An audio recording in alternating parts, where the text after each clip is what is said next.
Ladies and gentlemen, welcome back to the channel and welcome back to Call of Duty Vanguard. I am back from my short little vacation here, and unlike Sledgehammer Games, I'm getting right back to work. I'm actually going to be making content for you guys. So today we have some pretty interesting news to cover. It is something that I've wanted to discuss here in the Call of Duty franchise for a very long time. It's news that I wish I could break, but it's news that's not exactly official as of now.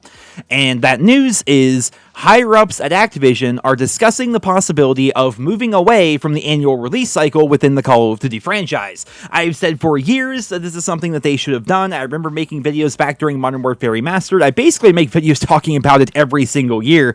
More time to make the games complete is a good thing. I would much rather, and I'm sure most of you will agree, if not, leave it down in the comments, but I would much rather have a game be delayed and come out even a year after it's supposed to if the game is worth waiting for.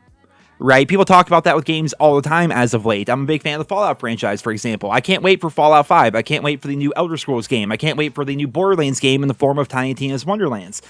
But when it comes to those games, delay them as much as possible. I'll wait another year. I'll wait 2 years. Make sure the game is actually worth it. I would much rather have an awesome, amazing, complete, robust game at launch and then throughout the game's life cycle as compared to just having a broken mess at launch, get burned out on the game because it's so broken, and then have it eventually be fixed just in time for the next game to come out. Like, I think we're all kind of over that here in the Call of Duty franchise. And according to Bloomberg, which of course is a news site, apparently a bunch of high-level employees at Activision are discussing just that. So let's go ahead and take this excerpt here that we got from Charlie Intel of the article. High-level employees at Activision have discussed moving away from the annual release schedule, according to two people familiar with the discussions. Although nothing has been finalized yet, there's a belief among many Call of Duty developers that releasing games at a slower cadence will please players and help bolster the franchise, particularly after the weak launch of last year's Call of Duty Vanguard, which saw a 36% decline from 2020's entry in the UK sale charts. The shift may not happen until next year or later, as this year's Call of Duty is expected to redeem the franchise's fortunes. We'll be talking about that here in a little bit. Slowing down the Call of Duty release schedule may lighten developers' intense workloads and could provide new opportunities for Activision's game makers to work on other titles. The Blizzard division could also benefit culturally and strategically from the acquisition. So, while we like to talk about the developers a lot here on the channel, we talk about how games are coming out and how games are busted, how the developers aren't working, how they're doing this, that, and the other thing. The reality is the developers do actually work. I made a joke about it even here at the very top of this video, but the developers do work pretty damn hard. Here's a tweet that I saw from one of the Infinity Ward developers here in regards to Bobby Kotick, and news has come out recently that Bobby Kotick will be stepping down as CEO of Activision once the Microsoft acquisition goes through in 2023, which is great news there. So basically, Bobby Kotick out in like June of 2023, and Microsoft is going to own Call of Duty pending all the approvals and all that stuff. So that'll be fantastic. I mean, a lot of people are making a lot about Microsoft acquiring Activision, therefore Microsoft owning Call of Duty and Overwatch and Diablo and WoW and StarCraft and all that. I mean, it's definitely some big news. And what we see here, the idea of like the annual release cycle ending could actually be partly due to Microsoft acquiring the franchise. That is definitely some awesome news right there. But when you look at the tweet here, man, I mean, the guy, Bobby Kotick's making, what does it say, like $70-something thousand an hour, which is roughly the amount of overtime that this guy worked while crunching 9 straight months for Infinite Warfare. Like, there's a lot of problems in the COD franchise. There really is. The developers are overworked. A lot of times they are underpaid, and they're forced to put out these games every single year, regardless of whether or not they're ready. And I think we can all agree that taking a year or two off would be fantastic. I mean, taking a year off starting right now, I think, could be fantastic. And that's just because, you know, I'm selfish, I'm whatever. I'm like this. I didn't like Modern Warfare 2019. And if I'm being entirely honest, I don't think new Infinity Ward has made a good game yet. And I know a lot of people like Modern Warfare 3, but remember that Modern Warfare 3 was co-developed by Infinity Ward, Sledgehammer, as well as Raven Software. Like, literally, like, every promotional bit of material for Modern Warfare 3 had Michael Condrey of Sledgehammer Games, like, right there talking about it. Like, the game was basically co-developed by those 3 studios. It's not necessarily just an Infinity Ward game.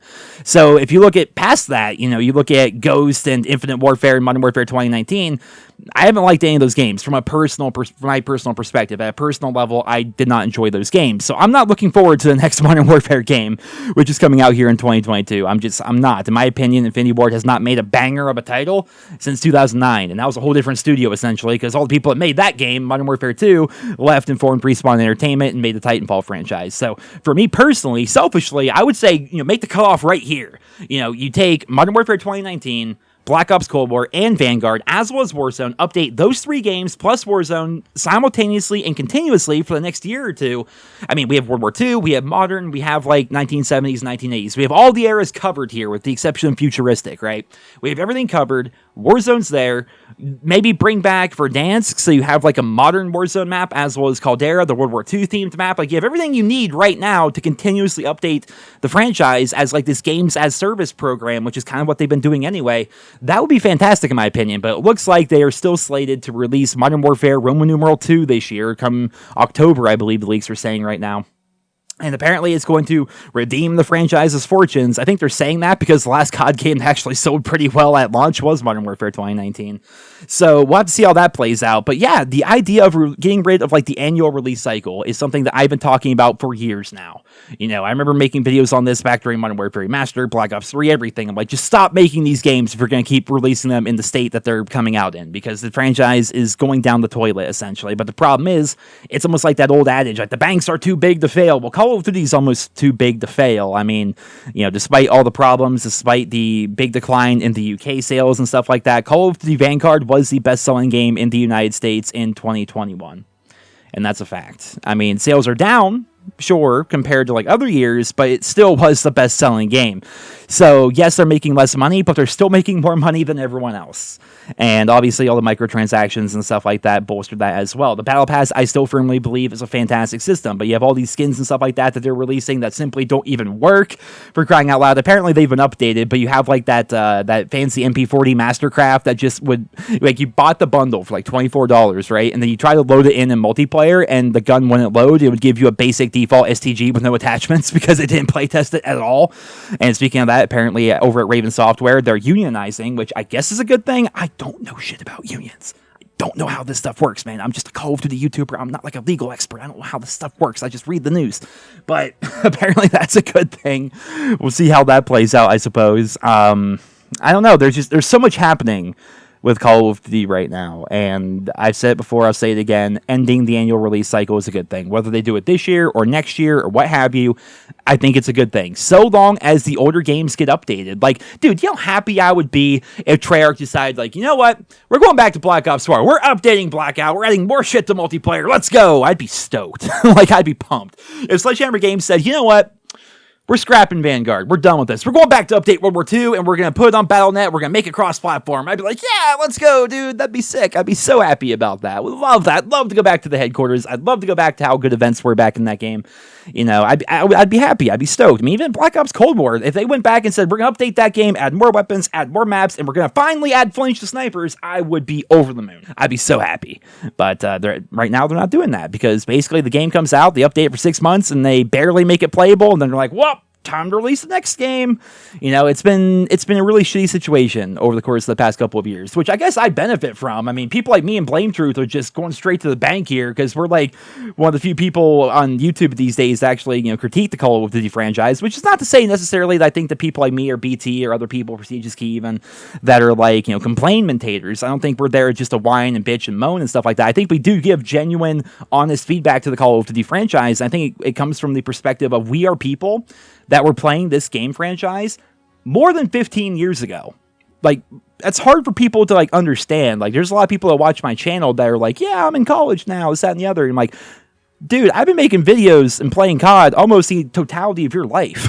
Think about your entire life. If you're a 20-year-old, I've been making videos and playing COD since you were 5.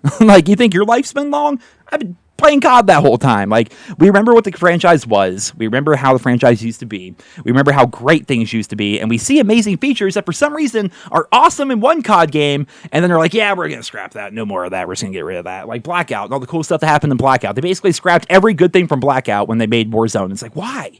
Why don't you build upon the cool shit you did before? I don't get it. You look at things like the We got a little bit this year, but you look back at like the operators or the specialists in like Black Ops 3 and how you could do all the challenges with them and end up getting the gold operator and stuff. They kind of brought that back this year, but not really. It wasn't really as good as what they did back then. There's a bunch of great things they've done in zombies over the years, and then they kind of get rid of that stuff as well. You look at things like the headquarters in World War II, which is fantastic, and the idea of like daily contracts and every tier past 100 on the battle pass giving you some form of like RNG loot box that would actually make it so you have a chance to unlock stuff from the store, like we saw back in Black Ops 4. And like there's like so many great things they do with the COD franchise. Every year they're throwing new ideas at the wall to see what sticks, and some of it does stick, but then they forget that it's on the wall for some reason. I don't get it. So I guess I'm rambling at this point. I just wanted to cover the news here today. This came out a couple of days ago, but I was on vacation with the family. It was fantastic. Had a great time.